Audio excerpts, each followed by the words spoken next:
Machiavellianism, Illuminati, all through your body. The blows like a 12-gauge shot. Feel me? And God said He should send His one begotten Son to lead the wild into the ways of the man. Follow me. Yo les potos, c'est Sacha, bienvenue dans cette nouvelle vidéo. Donc plus le droit à l'erreur pour Thomas Tuchel, donc fragilisé par l'élimination du PSG en 8e de finale de Ligue des Champions l'an dernier. Thomas Tuchel doit montrer à Leonardo qu'il est bien l'homme de la situation pour guider les Parisiens dès cette saison. Donc ils ont fait la une de l'équipe et il y a un article qui est passé dans l'équipe, donc on va vous expliquer un petit peu tout ça. Donc Tuchel aurait 5 mois pour convaincre Leonardo. Donc l'entraîneur allemand du PSG va devoir prouver dès la première partie de saison à Leonardo qu'il est bien l'homme de la situation, sinon le tapis rouge dressé à Thomas Tuchel l'été dernier à son arrivée à Paris cache désormais quelques embûches. L'entraîneur parisien de 45 ans s'avance vers sa deuxième année dans la capitale, testé d'un premier exercice décevant qui a ébranlé certaines raisons d'y croire. Jusqu'à présent, Leonardo, le nouveau directeur sportif, n'a pas remis en cause la prolongation de contrat jusqu'en 2021 de l'Allemand signé fin mars et officialisé fin mai. Ce n'est pas dans les habitudes du Brésilien de faire immédiatement table rase d'un passé qui n'était pas le sien. Il donne toujours une chance aux hommes en place. Ce n'est pas non plus dans les siennes d'offrir un blanc-seing à un entraîneur qui n'est pas son choix initial. En 2011, lors du premier passage de Léo au PSG comme directeur sportif, Antoine Kombouaré avait pu le constater. Il avait été remplacé en décembre alors que son équipe était leader de la Ligue 1 à la trêve. Et l'AC Milan, l'année passée, Gennaro Gattuso n'a dû son maintien en fonction qu'au refus de l'actionnaire de le licencier. Tuchel sait donc ce qu'il attend, il doit à la fois obtenir des résultats et une identité de jeu. Gérer les égos et avoir l'adhésion de son vestiaire. Changer un peu et progresser surtout. Dans la construction de l'effectif, ses vœux ont été exaucés.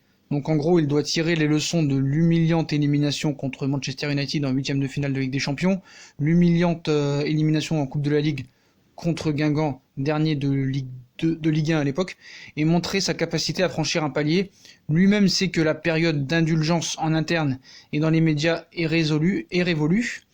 À Shenzhen, samedi soir, au sortir de la victoire au Trophée des Champions, il a paru se braquer dès la première question sur l'incapacité apparente de son équipe à hausser le rythme en première période face à Rennes, 2-1, victoire du PSG.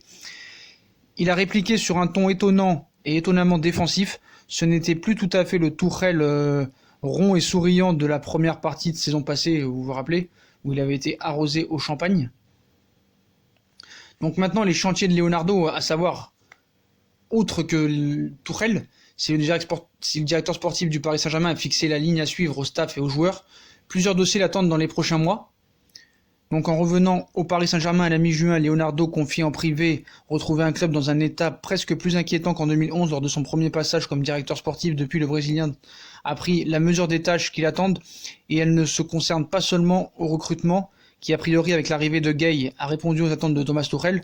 Donc s'occuper du cas Neymar, le mercato s'achève dans moins d'un mois et chaque jour qui passe rapproche un peu plus Neymar de Paris. Mais en l'état, difficile d'imaginer le Brésilien rester dans le club de la capitale où il a encore 3 ans de contrat. Sa relation avec son compatriote de directeur sportif s'est sérieusement détériorée, comme en témoigne sa volonté de l'éviter vendredi dernier après l'entraînement alors que tous ses coéquipiers allaient saluer le nouveau patron du club. Seulement si le Barça ne formule pas d'offre formelle, difficile également d'imaginer Neymar rejoindre la Catalogne. Leonardo va donc devoir trouver un moyen de rendre la star du club de nouveau épanoui au PSG, à défaut d'être heureux, pas évident. Gérer les gardiens aussi, donc Tuchel d'abord, Leonardo ensuite, avait prévenu qu'une hiérarchie claire serait définie au poste de gardien de but. Elle l'est, Alphonse Areola est numéro 1 pour l'instant, Kevin Trapp s'est engagé pour Francfort, seulement pour 7 millions d'euros. Donc si Trapp est parti, il faudra sûrement un remplaçant. Donc il faudra aussi surveiller la formation. Leonardo a entériné la décision d'Antero Henrique de supprimer l'équipe réserve en National 2, mais il a déjà porté sa patte en maintenant Jean-François Pien comme directeur du centre de formation et en constituant les staffs des équipes des moins de 19 ans et moins de 17 ans. Il surveillera évidemment l'évolution des jeunes et l'intégration des meilleurs en équipe première et il discute avec des clubs de Ligue 2 pour en prêter d'autres. Donc aussi planifier la communication. S'il est un dirigeant au fait de l'importance de la communication dans un club de très haut niveau, c'est bien Leonardo. Il ne s'agit évidemment pas de son chantier prioritaire, mais il a déjà un œil sur ce qui se dit et s'écrit, sur les interviews données par les joueurs et leurs répercussions. mais il n'est pas dupe, lui est favorable à une ouverture à partir du moment où elle est canalisée.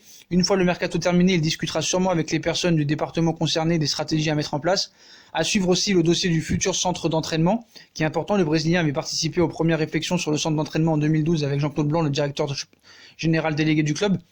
Si le projet est tout proche de sa conclusion avec une entrée dans les murs prévus à Poissy pour la saison 2022-2023, le directeur sportif aura évidemment son mot à dire sur les ultimes aménagements. Donc voilà les potos, il laisse 5 mois à Monsieur Tuchel. On sait que le Allegri est dans les plans de Thomas Tuchel. Donc est-ce que Allegri viendra à la fin de saison ou peut-être avant? Voilà, Thomas Tuchel pour moi n'est pas l'homme de la situation, je vous ai déjà expliqué pourquoi. Donc il n'aura pas le droit à l'erreur, tout sera scruté, tout sera planifié, son identité de jeu, puis tout, voilà. Donc les potos, on like, on partage, on s'abonne, dites-moi en commentaire ce que vous pensez de cette deadline de 5 mois à Thomas Tuchel, et moi je vous souhaite une bonne vidéo à tous, et vive Léo, ciao les potos.